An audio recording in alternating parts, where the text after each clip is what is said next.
시청자 여러분 안녕하십니까? 12월 4일 금요일 KTN 뉴스입니다. 애틀란타 한인회관 건물에 대한 명의를 공동 명의로 변경하는 방안이 논의 중입니다.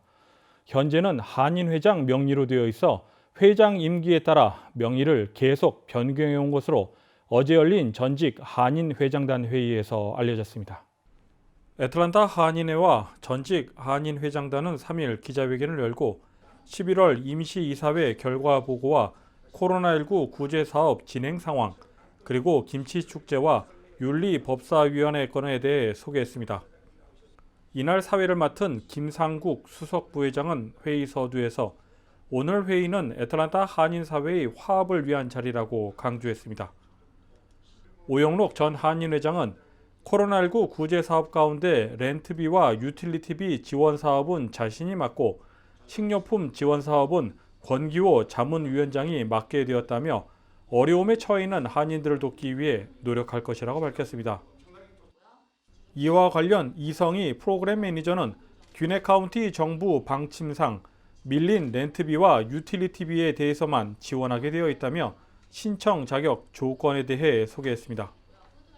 사실은 한인들은요, 이 귀네 카운티에 사시는 한인들은 사실 우리 문화가 남에게 꿔서라도 이렇게 먼저 갚는 그런 문화잖아요. 그래서 밀려있는 사람들이 별로 없어요, 사실은. 그러니까 지금 현재 직업 중에서 잃어버린 이 이제 렌트 앤 유틸리티를 받기 위해서, 어시스턴을 받기 위해서 엘리지빌리티가 있는데 그 자격 조건은 반드시 코비드-19으로 인해서 3월 29일 날짜로 2020년 3월 29일 날짜로 레이오프된 사람들, 그래서 직장으로부터 termination or separation letter를 받은 사람들이 이 자격 조건이 돼요.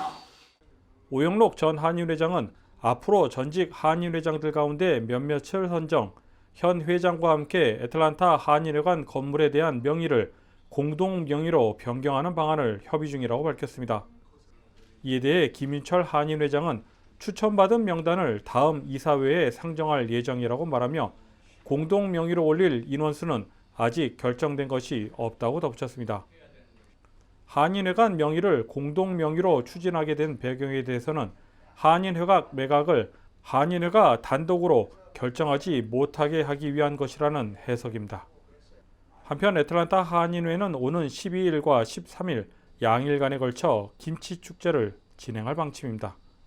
KTN 뉴스 스티븐입니다. 경기부양법안에 대한 합의와 관련해 공화민주 양당 지도부는 긍정적 신호를 나타낸다고 하면서 상당한 진전을 보이고 있습니다.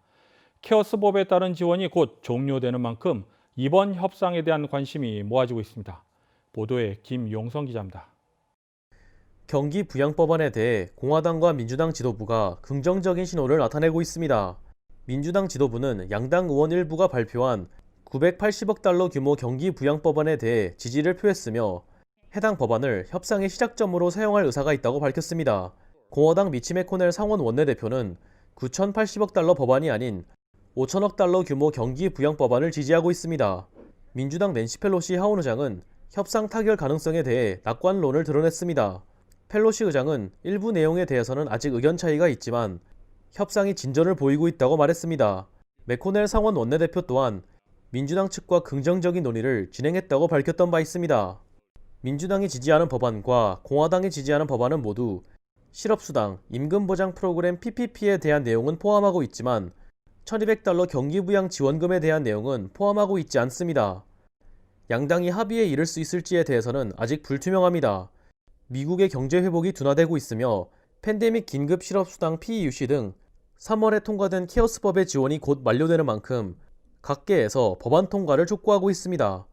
트럼프 대통령 또한 경기부양법안에 대해서 지지를 나타냈으며 연방의회가 법안을 통과시킬 경우에 서명할 것이라고 밝혔습니다. 바이든 당선인은 경기부양법안을 신속하게 통과시킬 것을 촉구했습니다. 그는 올해 통과되는 법안은 시작일 뿐이며 내년에도 추가로 부양책을 도입할 것이라고 밝혔습니다. KTN 뉴스 김용성입니다. 앞서 보도에서 보신 것처럼 미국 경제 회복이 둔화되고 있는 모습이 곳곳에서 감지되고 있습니다. 11월 실업률도 6.7%를 기록하며 지난달에 비해 0.2% 줄어드는 데 그쳤습니다. 계속해서 김용성 기자가 보도합니다. 11월 실업률이 6.7%를 기록하며 지난달의 6.9%에서 0.2%포인트 감소했습니다. 감소세를 보이고 있지만 속도가 둔화되고 있는 모습입니다. 11월의 신규 일자리는 24만 5천 개가 늘어나며 10월에 61만 개보다 크게 낮은 수치를 기록했습니다. 미국은 팬데믹 이후 잃었던 2,200만 개의 일자리 중 1,200만 개를 회복했습니다. 글래스도어의 한 경제 전문가는 월스트리트 저널에게 만약 미국이 현재의 회복세를 유지한다면 2024년에서야 팬데믹 이전 수준으로 회복할 것으로 보인다고 전했습니다. 조 바이든 대통령 당선인은 해당 발표를 암울한 보고라고 호칭하며 미국이 현대사 중 최악의 경제 위기 중 하나에 있다고 말했습니다. 백신 승인이 임박하며 팬데믹 극복에 대한 희망도 늘어났지만 코로나19 신규 확진 환자 폭증으로 인해 봉쇄 조치를 재도입하는 주가 늘어나며 미국의 경제 회복에 대한 암울한 전망도 커지고 있습니다. KTN 뉴스 김용성입니다. 마이크 펜스 부통령이 오늘 코로나 바이러스 백신 관련 진행 상황을 보고받기 위해 연방질병통제예방센터 CDC를 방문했습니다. 이후 사바나로 이동해 데이브 퍼듀 상원의원과 켈리 레플러 상원의원의 유세 지원에 나섰습니다. 정치권에서는 펜스 부통령의 이번 조지아 방문 시기에 대해 주목하고 있습니다. 부통령 자신의 정치적 미래를 위해서나 아직 패배를 인정하지 않은 트럼프 대통령에 대한 충성심의 균형을 맞추기 위한 행보라는 분석입니다. 펜스 부통령은 트럼프 대통령의 대선 관련 주장에 대해 언급을 자제하며 신중한 행보를 고수하고 있습니다. 다음은 스포츠 소식입니다. 이번 주말 열리는 스포츠 소식을 배준경 기자가 종합했습니다. 12월 2일 스포츠 뉴스입니다. 애틀랜타 팔콘스가 돌아오는 일요일 뉴올리언스 세인츠를 상대로 서력전을 가집니다.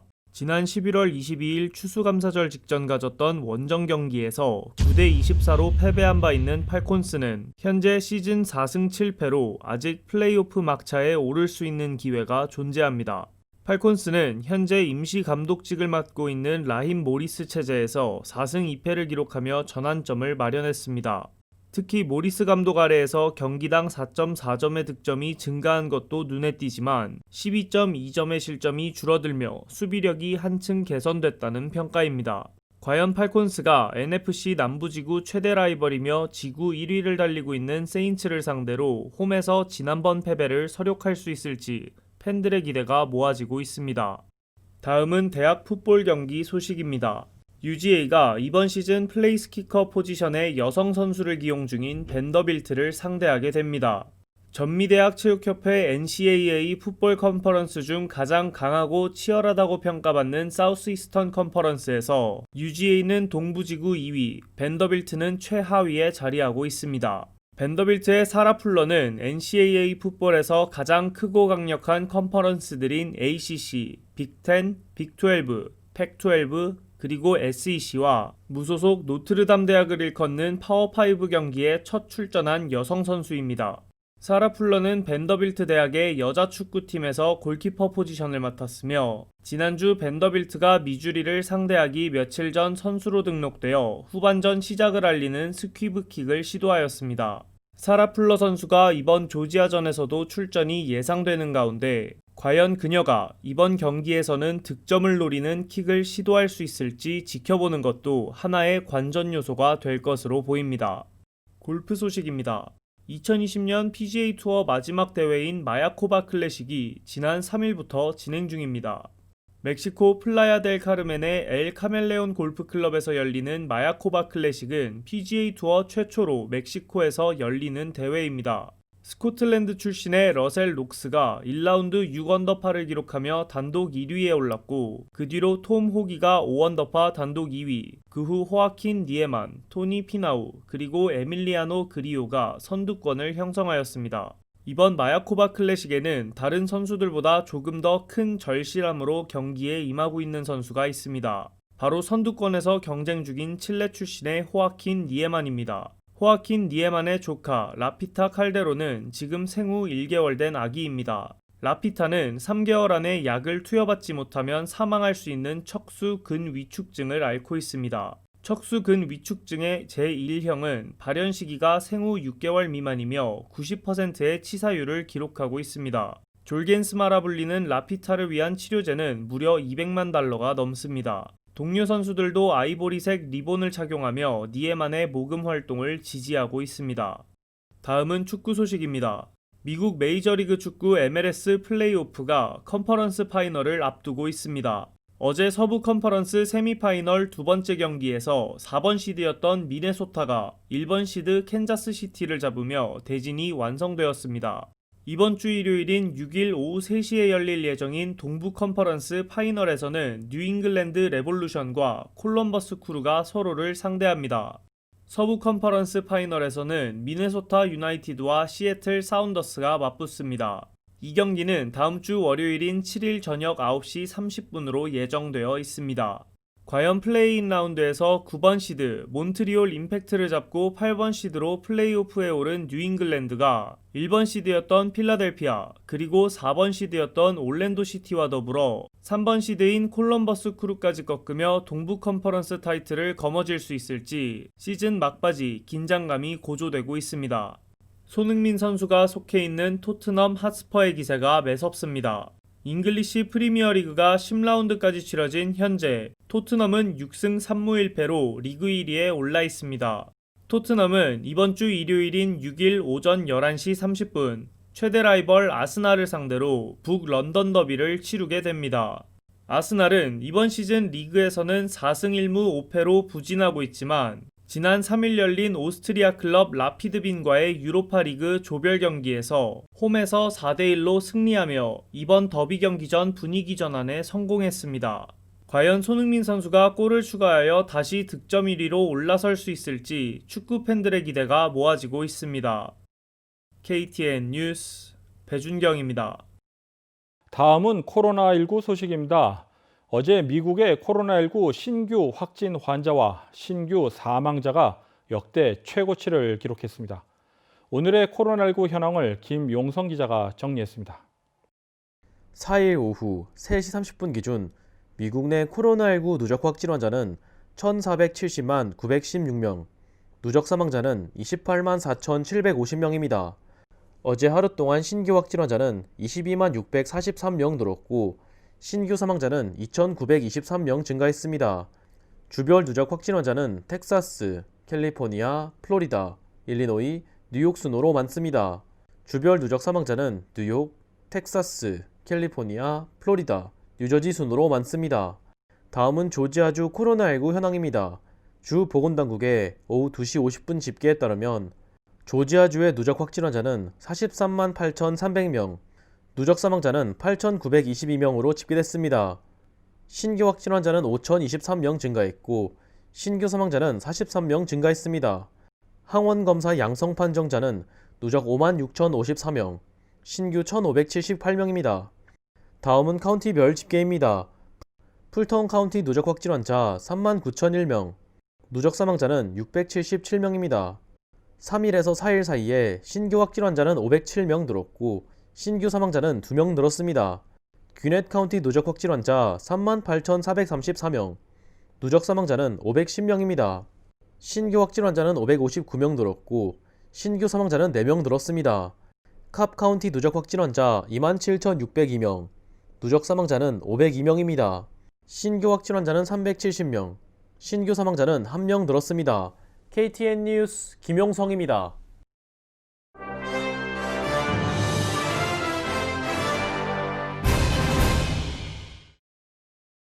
조 바이든 대통령 당선인은 1월 20일 취임 이후 100일간 특정 장소에서 마스크 착용을 의무화하는 행정명령을 발표할 것이라고 말했습니다.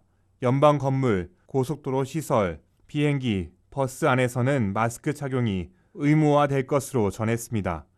바이든 당선인은 이 100일 이후에는 백신이 많은 미국인에게 접종되면서 코로나19 확산세가 낮아질 것이라고 언급했습니다. 미국을 비롯한 일부 국가들에서 코로나19 백신 대규모 접종 준비에 들어간 가운데 세계보건기구 WHO가 국제 항공여행 재개를 위해 전자백신 접종 증명서 발급을 검토 중인 것으로 알려졌습니다. WHO는 코로나19에 감염되었다가 회복된 사람들에 대해 면역 여권을 발급하는 것은 권장하지 않지만 전자 백신 접종 증명이 선택 사항이 될 수 있을 것이라고 밝혔습니다. 유럽의 WHO 백신 프로그램 매니저는 우리는 전자 백신 접종 증명을 위해 회원국과 협력하는 것을 면밀히 검토하고 있다고 소개했습니다.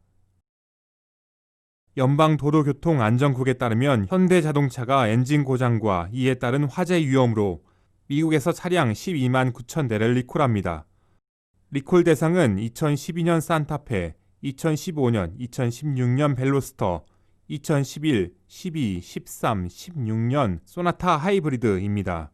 해당 차량에서는 엔진 내부의 커넥팅 로드 베어링이 일찍 마모돼 엔진 손상을 초래할 가능성이 있는 것으로 전해졌습니다.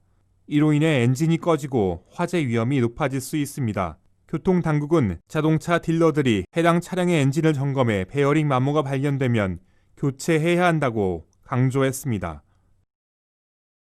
유엔 식량농업기구 FAO가 11월 세계 식품 가격이 거의 6년 만에 최고치라고 밝혔습니다. FAO가 3일 발표한 11월 세계 식품 가격 지수는 105를 기록했습니다.